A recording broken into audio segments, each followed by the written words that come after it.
Sebelum masuk pada materi, alangkah baiknya kita berdoa dulu menurut kepercayaan masing-masing agar diberi keselamatan. Berdoa dimulai.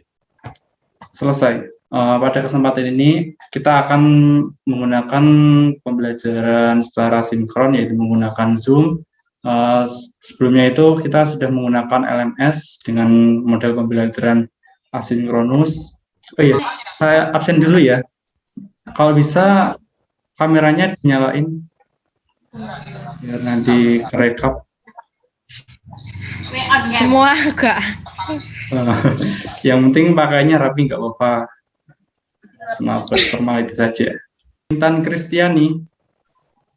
Hadir, Pak. Ada cuma berapa nih? 1, 2, 3, 4, 5, 6, 7, 8, 9, 10. Nah, nggak apa-apa. Nanti yang lain biar nyusul. Kita langsung saja masuk pada materi. Sebelumnya kita sudah pada bab 1 itu sudah belajar tentang jaringan berbasis luas ataupun bisa disebut dengan WAN. Ada yang masih keinget nggak apa itu WAN? Jadi WAN itu merupakan sebuah gabungan antara jaringan, antara komputer yang jadi satu, kemudian membentuk suatu infrastruktur yang dimana cangkupannya itu lumayan besar, mencakup antara wilayah, daerah, ataupun bisa luar kota. Nah, pada bab 2 ini kita akan masuk pada jaringan nirkabel. Jaringan nirkabel atau bisa disebut dengan wireless. Saya akan share gambaran cuplikan video tentang apa itu jaringan nirkabel. Sudah kelihatan belum? Ada gambarnya nggak? Ini. Ada, Pak. Ada, Kak. Oke. Ada, Bang.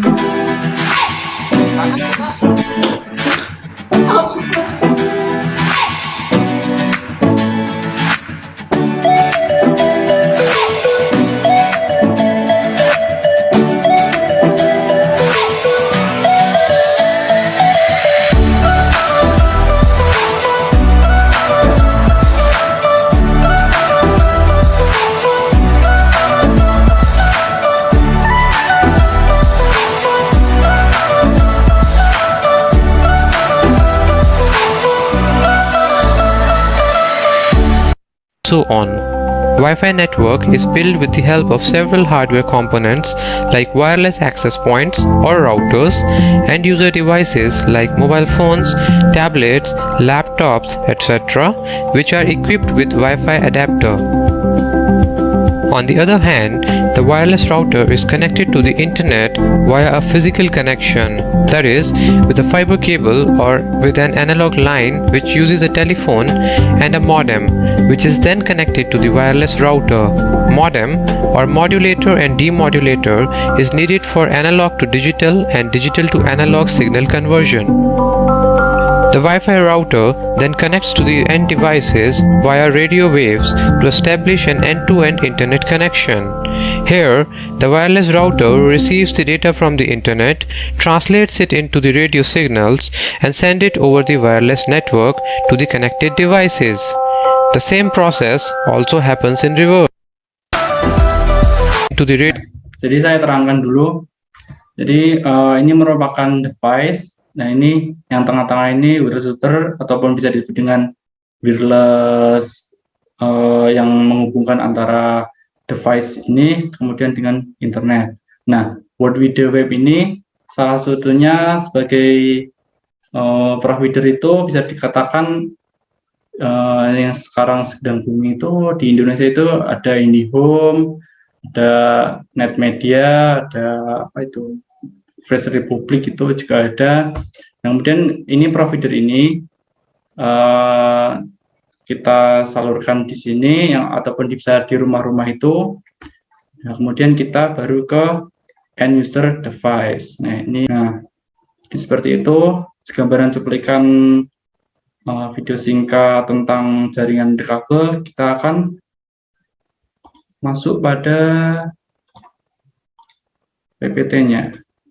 Nah, kita akan masuk pada bab 2 yaitu tentang jaringan nirkabel dan konfigurasinya. Nah, saat kalian telah mempelajari bab 2 ini, kalian itu diharapkan dapat mengevaluasi jaringan nirkabel. Yang kedua itu kalian dapat mengkonfigurasi jaringan nirkabel. Ya, pokok pembahasan pada hari ini itu yang pertama itu ada konsep dan sejarah jaringan nirkabel. Yang kedua ada manfaat jaringan nirkabel. Yang terakhir itu ada keunggulan dan kelemahan. Jaringan nirkabel itu bukan sepenuhnya tidak menggunakan kabel, tapi sebagai perantaranya, jaringan nirkabel itu hanya menggunakan berupa gelombang elektromagnetik, laser, dan inframerah ini. Bit ini beda sama byte ya. Bit ini kalau habis ditulis itu bit itu B-nya kecil, kalau sedangkan yang byte itu yang buat media penyimpanan itu besar. Kalau yang bit ini itu bisa dikatakan sebagai binary digital, yaitu berupa angka 1 dan 2. Definisi apa itu yang disebut dengan jaringan nirkabel? Itu suatu arsitektur jaringan komputer yang terhubung menggunakan media gelombang elektromagnetik untuk melakukan transmisi data. Jaringan ini sering dipakai untuk jaringan komputer, baik pada jaringan jarak yang dekat, berapa meter, memakai alat ataupun pemancar Bluetooth, maupun pada jarak jauh lewat satelit.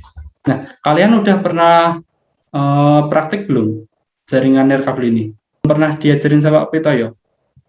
Apa udah kelas 1? Sudah diajarin tapi belum, Pak. Belum ya?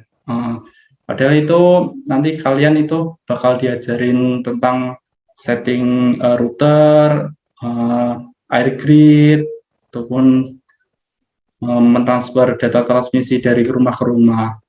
Itu sebenarnya penting, tapi berhubung ini pandemi, mau tidak mau ya kita cuma sebagai teori aja belajarnya. Yang ketiga itu, jaringan nirkabel sering dapat menangani pengguna dalam jumlah yang lebih banyak karena tidak dapat dibatasi oleh jumlah port koneksi tertentu.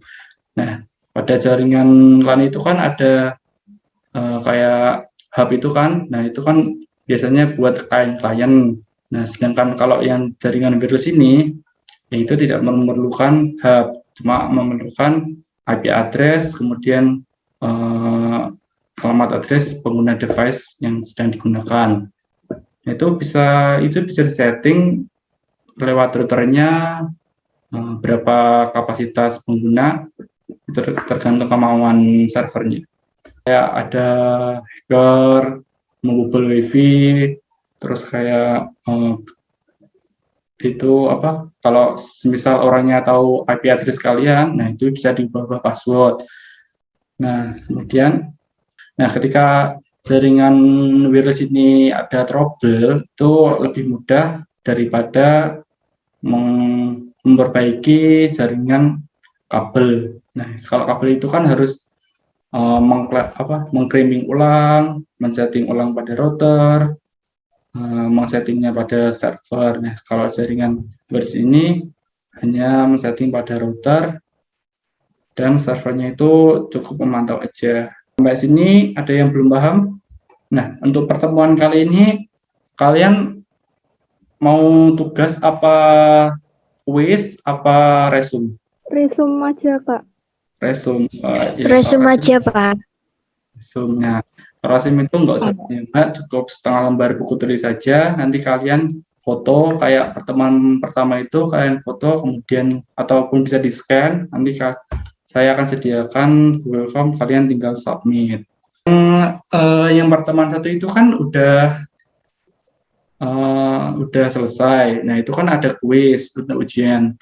Nah, di sini saya akan share leaderboard-nya. Di sini ada yang belum mengerjakan atau udah semua ya ini? Cuma 22 ya, sama tambahan 2 bot. Nah, minggu depan itu kan udah bukan saya yang mampu pelajari ini. Kalau bisa itu yang tugas pertemuan 1 sampai 4 itu segera dilengkapi. Soalnya itu nanti udah nggak saya serahkan lagi ke Pak Pitoyo. Ada yang belum? Kalau belum, nanti saya buka lagi. Saya kasih waktu sampai besok. Saya mulai dari pertemuan 3. Nah, ambisinya masih banyak, masih 11 yang belum ngirim. Saya kira sudah cukup untuk pertemuan pada hari ini.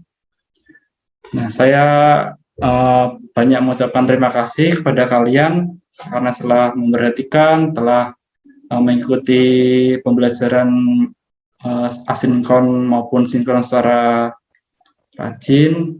Nggak apa-apa, yang belum itu semoga cepat disegerakan melengkapi. Ada yang ditanyakan enggak ini? Kalau enggak, saya akhiri. Enggak ada, Pak. Maaf Kak, Ya, atas nama Adilia Sarli, nomor absen 2 hadir. Febrianti Nurhidayah nomor absen 29 hadir. oh ya, Brianti. Kalau misal ada yang kelewat, nanti bisa PJ saya ataupun nulis di list di grup. Silakan nulis sesuai absen, dan saya absen manual. Ya, saya akhiri. Cukup pertemuan pada hari ini. Terima kasih telah memperhatikan. Wabillahi taufiq wal hidayah. Wassalamualaikum warahmatullahi wabarakatuh. Waalaikumsalam warahmatullahi wabarakatuh.